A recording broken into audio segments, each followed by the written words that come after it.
Last summer, I took a trip to an island. I had a lot of fun. I sat and watched the waves and listened to the ocean.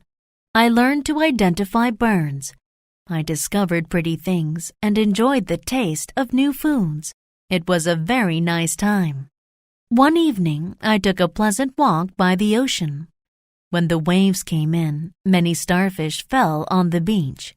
Some starfish went back into the water, and they were safe. But other starfish were still on the sand. They would die if they did not get into the water. There were many starfish on the beach that night. It made me sad, but I knew I could not fix the problem. I stepped very carefully, so I did not damage them. Then I saw a little girl. She was also sad about the starfish. She wanted to prevent all of them from dying. She asked me if I could perhaps help her. To be frank, I don't think we can do anything, I said. The little girl started to cry. She sat back against a rock and thought for a while. Finally, the emotion was gone. She stopped crying and stood up. Then she picked up a starfish and threw it into the water. "What are you doing?" I asked her. But she did not answer me. She just threw as many starfish as she could. "You cannot save all of them," I said. She stopped to look at me. "No, I cannot save them all," she replied.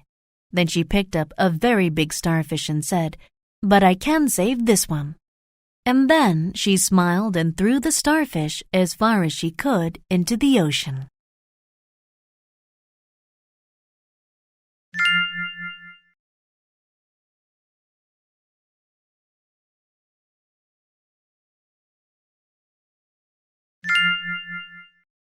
There was once a beautiful princess named Rose.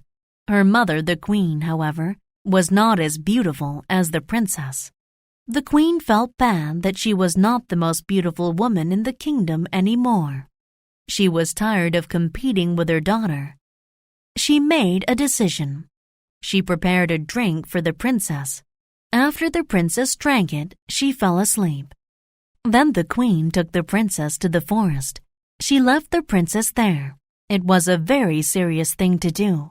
Either she will be killed by animals or she will get lost in the forest, the queen thought. The princess had a dream. She dreamed about a man with brown hair and brown eyes. It was the man she would wed. The princess woke up. She saw a strange creature on the ground. It looked like a man, but he was hairy and green. He had horns on his head and a pig's nose. The creature said, "Did I scare you? I hope not. Let me introduce myself. I am Henry." "I am not scared. To tell you the truth, I think you are cute," said Rose. Rose and Henry spent the day together. They collected berries, caught fish, and had lunch. They had a very good day filled with nice conversations. "Rose, I have to go home," said Henry. "My ship will sail home soon. I can't leave you here in the forest alone. Will you come with me?" Rose was very happy. She gave Henry a kiss right on his pig nose. As soon as she kissed Henry, he began to change. His pig nose turned into a man's nose. His horns and green hair went away.